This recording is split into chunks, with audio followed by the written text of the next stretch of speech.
Welcome, everyone. Thank you for joining me today for this brief introduction to mindfulness and mindfulness practices, two phenomena that constitute what is quite simply the ultimate self-care practice, as evidenced by thousands of years of anecdotal data from Eastern traditions and approximately 5 decades of empirical evidence from our Western academic tradition. My name is Kevin Briggs, and I'll be guiding our time today.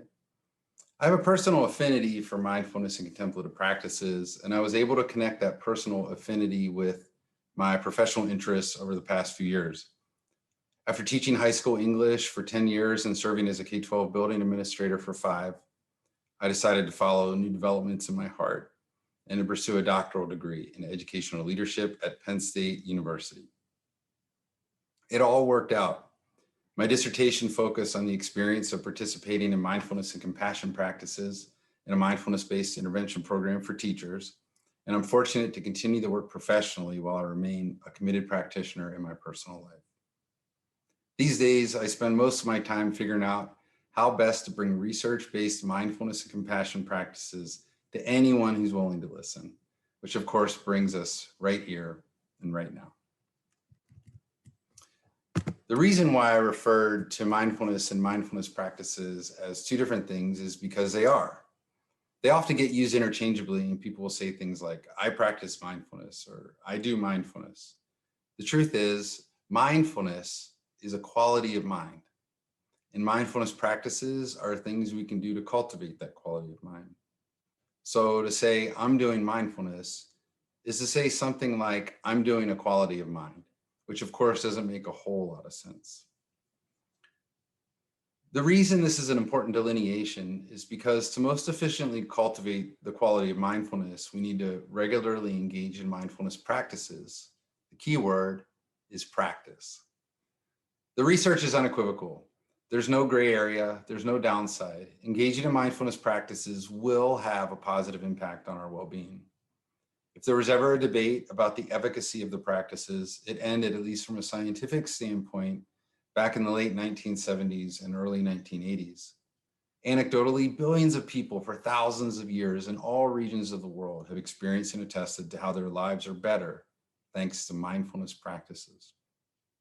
Even today, there are millions of dedicated practitioners who know for themselves, and there's a multi-billion-dollar industry built around the fact that mindfulness practices are a seemingly endless source of inspiration, equanimity, and harmony in our individual lives and within our organizations and communities. All of that aside, the beauty of the practices is they couldn't be more simple. There are many, many varieties. What works for us depends on our biological and environmental inheritances. With that in mind, mindfulness practices can be personalized as long as they are legitimately conducive to our well-being. Finding mindfulness practices that work for us on the individual level can be time well spent. However, whether we have those personal approaches or not, one thing we all have, and it's the original and remains to this day the most universally embraced practice, is the breath. We all have it.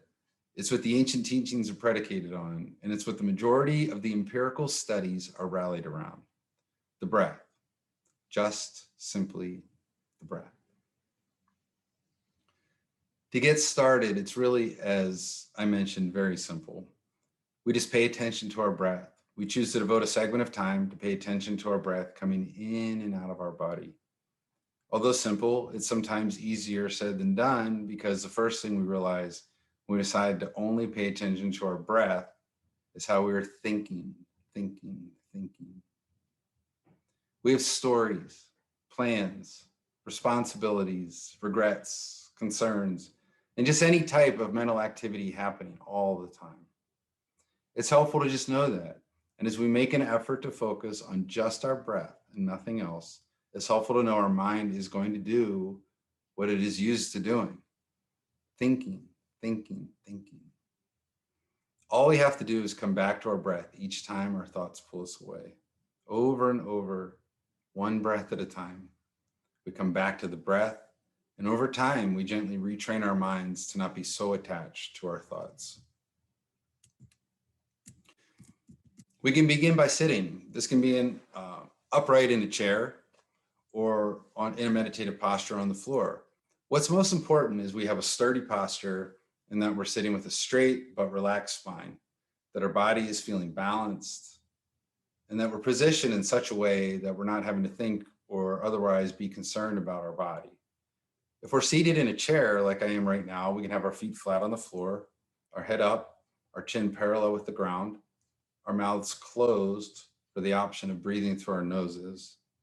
Our hands can rest on our knees, on our thighs, in our laps, or perhaps even on our hearts like this. We can also keep our eyes open or closed.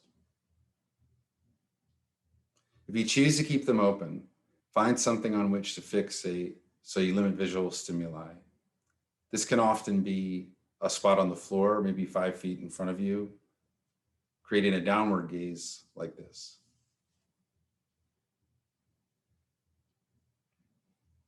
Once we have our specific but always easy posture, we can begin following our breath. Let's try a few.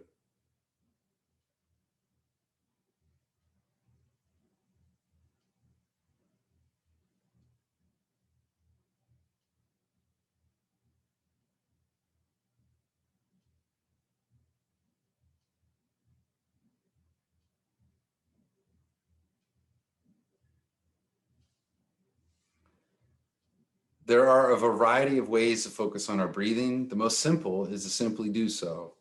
As we breathe in, we follow the physical sensation of our breath through our nose and into our chest.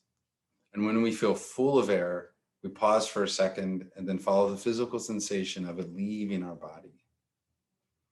Let's try that for a few breaths.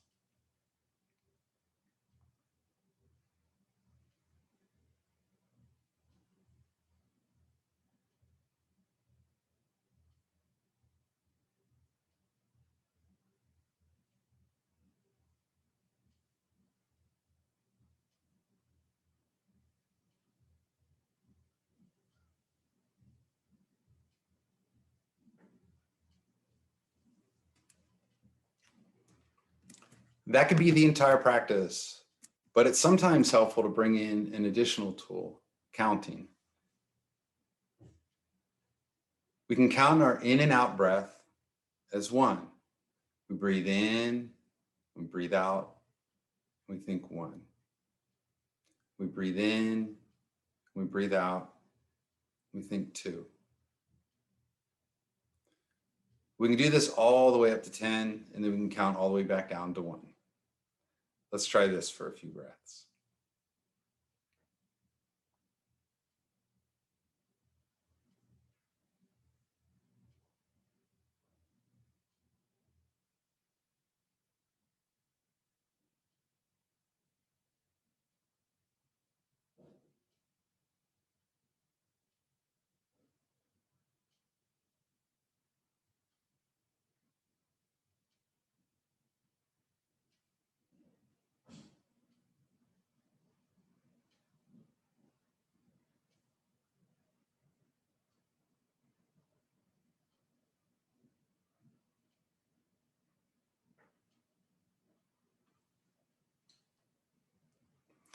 If our minds are more active, that may not be frequent enough counting.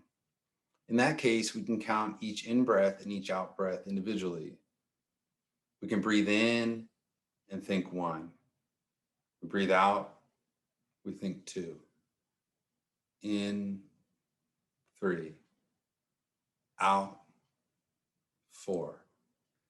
Again, we can do this all the way up to 10, and we can count all the way back down to one. So let's try this approach for a few breaths.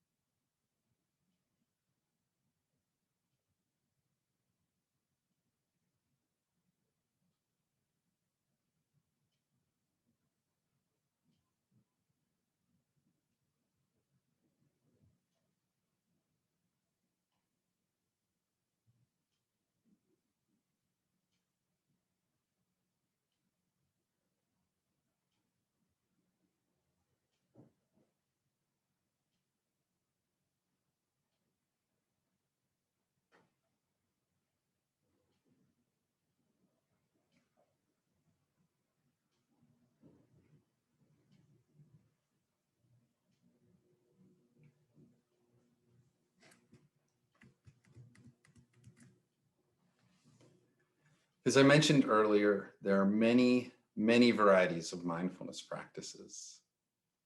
Even concerning the breath, there are numerous ways to use our breath as a way to cultivate the quality of mindfulness. As you can imagine, workshops and retreats can be organized in a variety of formats. What's most important is we do the cultivation of mindfulness as a regular practice. The research tells us that a minimum of 10 minutes per day is what's required to result in positive and healthy physiological changes in our brains. And that's only the minimum. Imagine if we added another minute to that, or another 5, or if we doubled it, or if we tripled it. The research resoundingly shows the more, the better. It's my hope to be able to continue this conversation with you in a way we can agree is most helpful. Together, we can pursue the blessings of mindfulness practices, commit to taking good care of ourselves, and fulfill our professional responsibilities in a way that benefits the most people in the best possible way. Thank you so much for your time today. It'll be wonderful to discuss all of this with you in more detail.